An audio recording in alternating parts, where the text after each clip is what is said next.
আমি তোর একটা মান ধরবো। আচ্ছা তুই যদি মানডা যদি উত্তর যদি কবার কয়বার পারস উত্তর ক তোর আমি নগদ 100 টাকা দিব। 100 টাকা দিবি? হ্যাঁ না এমন নাসকে তাহলে আগে হই না নি তারপর যদি উত্তর দে আরস তাহলে সে তুই 100 টাকা পাবি। আর যদি না দিবার পারস তোর 50 টাকা আমারে দে লাগবে।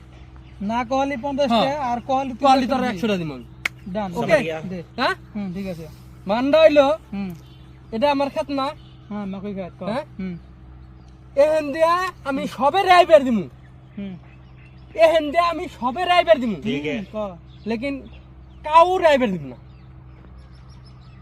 মানে সবরে আবার দিবি কিন্তু কেউরে আবার দিবি না? না কাউ রাইবার দিম না। তোর খেতে সবে সবে হারবো আবার দিবি কিন্তু কাউরে আবার দিবি না? হ্যাঁ তাহলে এটা কি ধরনের মানল? এটা তুই বলে এত বলে সব বলে পারস তুই গল্প করস। কি বলে এটা সবরে আবার দিবি আবার কেউরে আবার দিবি না? হ্যাঁ আমি কাউরে আবার দিম না, সবের আবার দিমু কাউরে আবার দিম না। এটা একটা মানল বাদ দে আমি কই না তুই কই দে 50 টা দে। ঠিক ক 50 তোর এবি দিমু কি আমি দিমু তুই দে 50 টা না 40 টা যা হবো।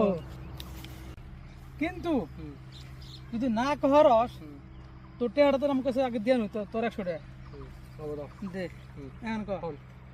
সিম্পল কথা সিম্পল ভাবে শুনে সবাই মানে পাবলিক পাবলিক এখানে আসা যাওয়া করার কোনো অসুবিধা নাই। অসুবিধা নাই কাউ কাউ কাউ মানে গরু।